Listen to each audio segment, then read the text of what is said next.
नमस्कार महाराष्ट्र, कसे आहात? मग मंडळी, महाराष्ट्र राज्याची महानगरपालिकेचे इलेक्शन्स आहे. वोट करायला तयार आहात का? बर, एक सांगा, जेव्हा आपण कपडे विकत घ्यायला जातो तेव्हा 2-3 वेळा विचार करतो. बाईंनी जर 2-3 दिवस भांडी बरोबर नाही घासली तर तिला तक्रार करतो.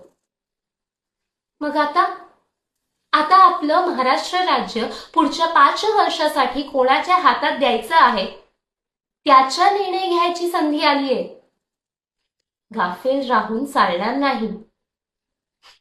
तुम्हाला एक सांगते, मुंबई हा विकसित शहर होताच त्याच्यामुळे गेली किती वर्षापासून किती लोक इथे कामं करायला येतात. मग मुंबई हा एकटं विकसित करून चालणार नाही. आपले रुरल एरियाचे इन्फ्रास्ट्रक्चर, रोड आणि विकासकडे बघा. विकास हा महत्वाचा आहेच, पण आपल्याला असं विकास नको ज्याचा खाली आपला श्वास गुदमरेल, आपली पुढची पिढी फिजिकली वीक येईल. आपल्या समोर किती आय ओपनर फॅक्ट्स आणि स्टॅटिस्टिक्स आहेत त्याच्याकडे बघा. हे फॅक्ट्स आणि स्टॅटिस्टिक्स मुंबईचे AQI सारखेच अलार्मिंग आहे. तुम्हाला सांगते, एक फेमस इकॉनॉमिस्ट गुस्ताव पेट्रो यांनी सांगितलं आहे, a developed nation is not where poors have car, a developed nation is where rich travel by public transport.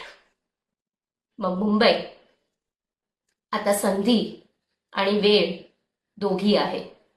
आता चॉईस कोण चांगलं आहे कोण वाईट आहे याच्यामध्ये नाहीये.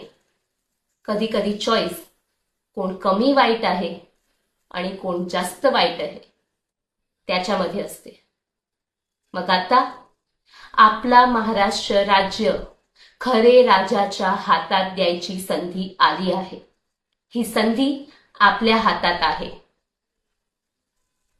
ही संधी चुकू नये. जय महाराष्ट्र. बातमी म्हणजे थोडक्यात.